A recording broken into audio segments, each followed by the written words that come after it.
The concept of resilience has recently gathered interest in healthcare with the recognition of its contributions to promoting recovery.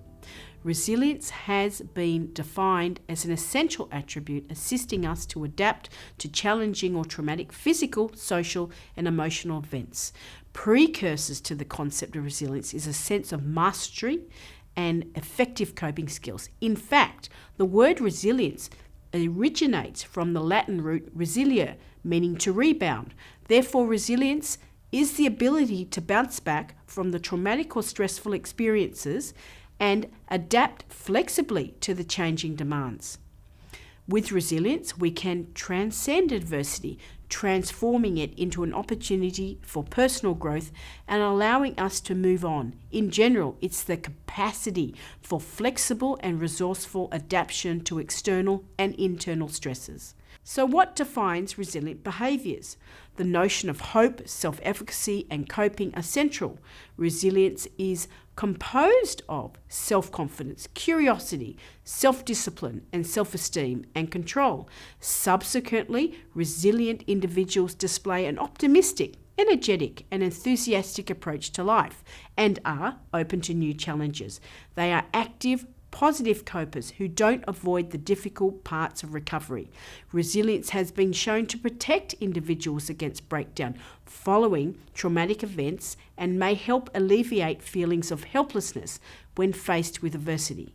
Interestingly, people are not born resilient. Instead, resilience is learnt, gained through exposure to adversity.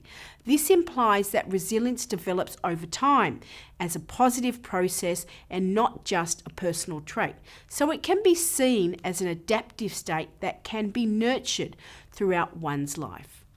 Importantly, the development of resilience is based on the relationships that is shared between the individual, their environment, and experiences. Consequently, resilience has the capacity to sustain people through difficult and challenging environments. It is more common than we previously thought, suggesting there are many varied pathways to resilience. We now know that traumatic events can often have profound effects on our self, body, mind and spirit. This can change the way we feel about ourselves and others, having longer-term effects such as in a severe burn injury or a spinal cord injury. Traumatic experiences like bullying, harassment or abuse can harm our sense of self and trust in others. Recovery from such events can take some time, whether we need to endure long periods of hospitalisation and rehabilitation to recover from the injury, or we need to recover from an altered body image, a psychological blow, and perhaps a loss of function and independence. This can influence our quality of life. Acceptance of an abrupt injury or traumatic event remains challenging for the injured person and their families and carers, with the potential to create a spiral of trauma. So, mitigating these knock-on effects by promoting resiliency and its benefits is vitally important. So when we bounce back after stress and trauma, we can return to a more comfortable level of psychological and social functioning, and sometimes we can become stronger. With resilience, we can resist the breakdown of our sense of self after trauma and engage in a restorative or transformative process of integration. Like an old oak tree, we are stronger after the tough winters in a process called post-traumatic growth. There is now research that demonstrates resilience can improve with intervention.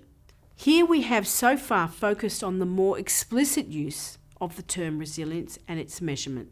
Resilience plays a vital role in the recovery of all sorts of traumatic events across the lifespan.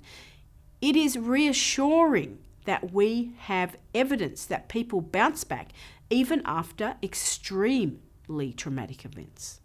For example, in the aftermath of September 11th, resilience to post-traumatic stress disorders was high. Those who were physically injured or actually presented in the towers had higher levels of post-traumatic stress and less resilience. So the intimacy of the insult is relevant in determining the impact and meaning of an event for us. Those exposed to traumatic events up close and personal have a more challenging task to resist traumatic breakdown or achieve post-traumatic recovery and personal growth. However, past successful navigation of trauma can provide the templates for positive adjustment and resilience. We can turn our past traumas into strong strategies and safeguard against post-traumatic breakdown in future traumas.